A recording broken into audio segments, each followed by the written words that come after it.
কে এই ম্যাজিশিয়ান? কি তার উদ্দেশ্য? কেন সে এইভাবে ছাতা বাড়ি মানে ২ শালিকের উপরে এরকম হামলা করতে চাইছে? অনিমেষ বাবুর সাথেই বা তার কিসের সম্পর্ক? হ্যাঁ, বন্ধুরা, এই সমস্ত প্রশ্নই এখন আমাদের মাথাতে যে কে? মুখোশের আড়ালে এই ব্যক্তিটা কে? যে আঁখি আর ঝিলিকের এরকম বড় ক্ষতি করার জন্য উঠে পড়ে লেগেছে? ওইদিকে অনিমেষ এবং রেবতী জুয়েলার্সের লোগো যখন সবার সামনে এলো, ঠিক তারপরেই ম্যাজিশিয়ানের ম্যাজিকও শুরু হলো। ম্যাজিশিয়ান বলল, "আমি স্টেজে ২ শালিক মানে ঝিলিক আর আঁখিকে ডাকতে চাই।"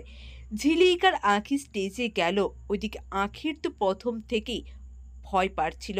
আঁখি ওই মুখোশটা বারবার দেখেছিল চোখের সামনে। আঁখি বুঝতে পারছিল না যে কে, কে তার ক্ষতি করতে চাইছে।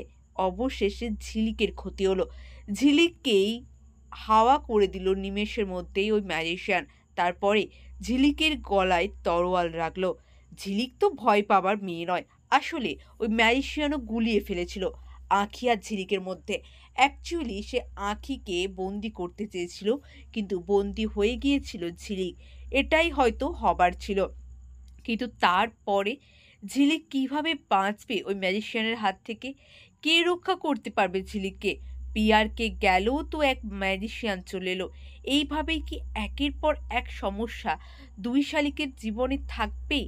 তারা কি কখনো শান্তিতে নিজেদের মতন করে বাঁচতে পারবে না? নিজেদের মতন করে গুছিয়ে সংসারও করতে পারবে না? হ্যাঁ, বন্ধুরা, আপনাদের কি মনে হয় অবশ্যই কমেন্টে জানান। আর চ্যানেলে নতুন হলে প্লিজ চ্যানেলটা সাবস্ক্রাইব করে দিন। অনেক ধন্যবাদ সকলকে ভিডিওটি দেখার জন্য।